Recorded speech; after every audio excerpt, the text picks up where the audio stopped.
Day 3 at the World Economic Forum in Davos was pretty eventful. The one big moment everybody had been gunning for all week was the speech and address by President Donald Trump.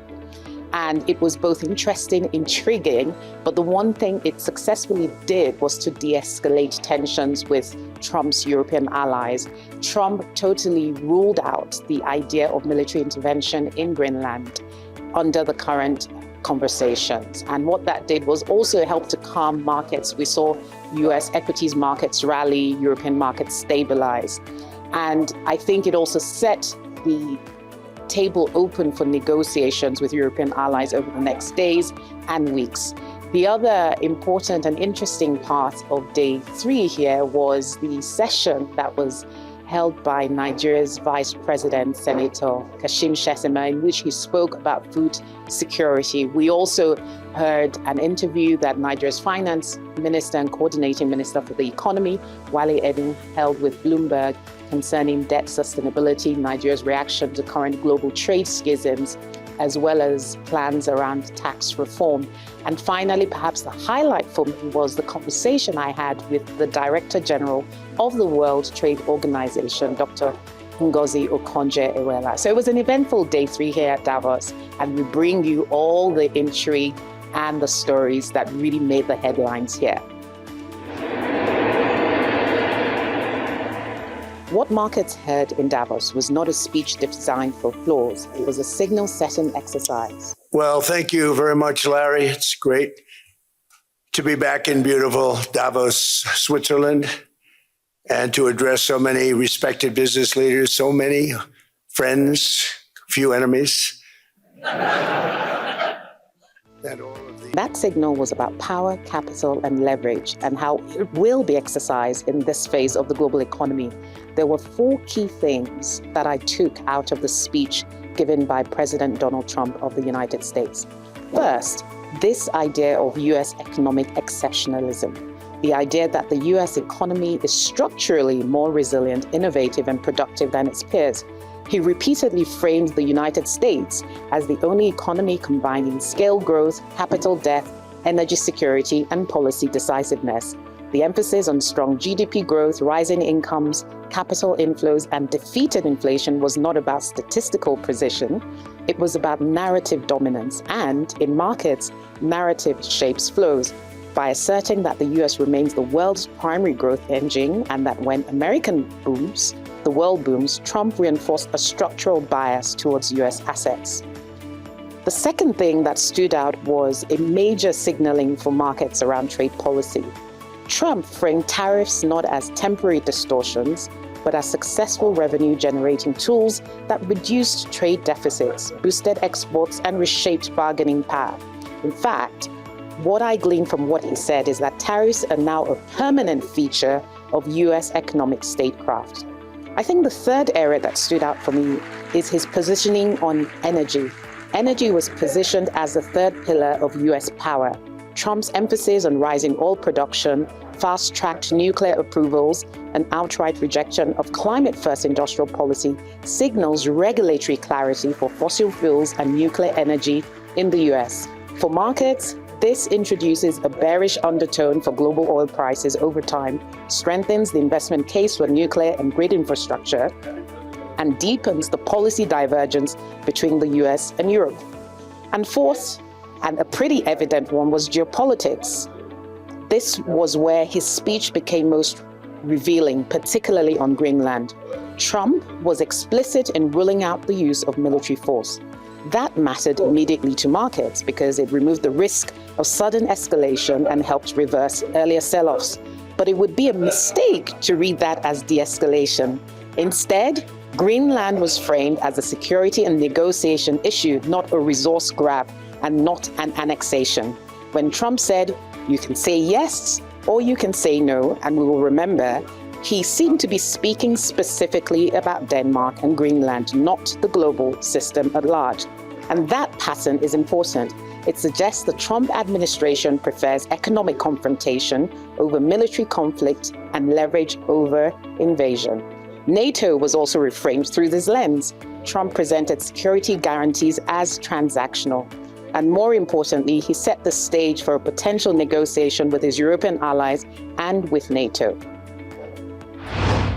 Day 3 at Davos also brought Nigeria's story into very sharp focus, not in abstract terms, but through the fundamentals that now define economic resilience, particularly food security. Globally, food systems are under strain, climate change is disrupting yields, trade routes are fragmenting, and food production itself is now one of the leading drivers of environmental degradation. Rice yields, for instance, alone are projected to decline by between 10% and 40% in the coming decades, and more than 3.5 billion people depend on rice as a staple. Food security purely is an agricultural issue. It is a macroeconomic, a security and governance issue. Against that backdrop, Nigeria's Vice President, His Excellency Senator Kashim Shettima, made a very clear case. In Nigeria, food security is inseparable from national security. He framed agriculture not as welfare, but as a systems challenge anchored on 3 pillars. First, in food production. Second, environmental protection. And third, regional integration across West Africa. Security also featured prominently. Many of Nigeria's food-producing areas are also conflict-affected. The Vice President argued for community-based security approaches that allowed displaced farmers to return, restore access to inputs, and resume production. Perhaps most striking was his development lens. He referenced what he described as Nigeria's entrepreneurial instinct, but noted that what's missing is the bridge onto what economist Jeffrey Sachs calls the first rung of the development ladder. Foundational investments that allow people to move from subsistence to scale. Access to finance, affordable insurance, land titles, and access to waterways were all framed as ways to make smallholder farmers investable. When asked what success would look like in the next 12 months, his answer was unequivocal: to make smallholder farmers in Nigeria investable at scale. He described Nigeria as an African giant that has finally woken up, and food systems as the test of that awakening. At this time, the geopolitical fragmentation, and I would focus particularly on global trade, which is really a key factor at this time. It's not so much. Nigeria's Finance Minister Wale Edun addressed concerns about global fragmentation, trade tensions, and fiscal sustainability. He acknowledged that in the world of tariffs and geopolitical competition, open economies like Nigeria are exposed, but he was equally clear that Nigeria is positioning itself as a transaction-ready partner, not a victim of global shifts. On the budget, he did explain that the focus is not on short-term borrowing, but on consolidation and credibility.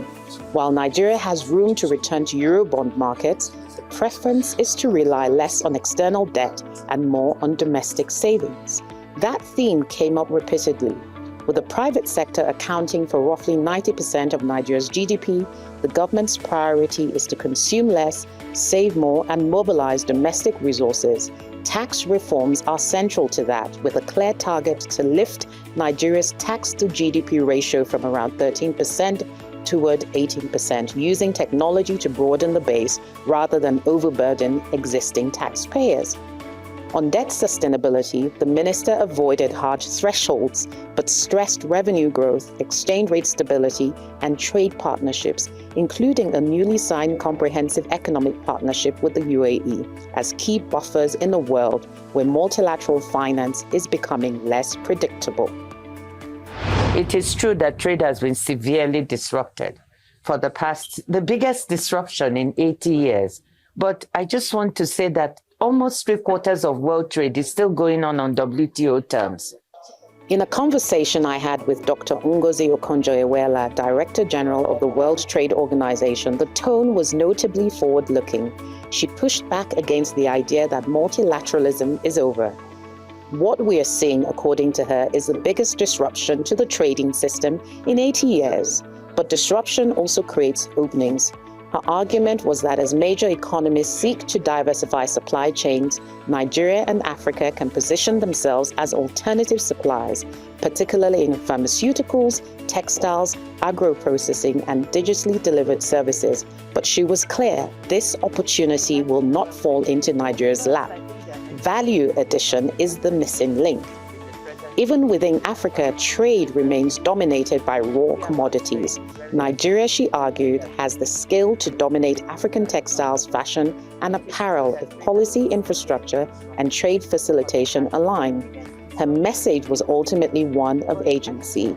In a fragmented global trade order, countries that are prepared, investable, and reform-driven will still attract capital and market share. Nigeria, she suggested, has the ingredients, but must now execute. Day 3 at Davos painted a picture of global fragmentation, military de-escalation, and economic confrontation. The US, on the one hand, is seeking a way to negotiate over Greenland with its European partners. Over in Africa, Nigeria's prospects in the global trading system came to fore, first with its push for food security and agricultural productivity, and second with its macroeconomic reforms and plans to ensure debt sustainability. And finally, Dr. Okonjo-Iweala talked about the fact that much of the world's trading system still operates under WTO rules. What does this mean for African economies in the global context? Well, it means that execution of macroeconomic policies that trickle down into long-term sustainable development are critically important, and the current world order provides a new and fresh opportunity for Nigeria and other African economies to push forward successfully. I'm Rolake Akinkugbe, Arise Business Week anchor from Davos, Switzerland.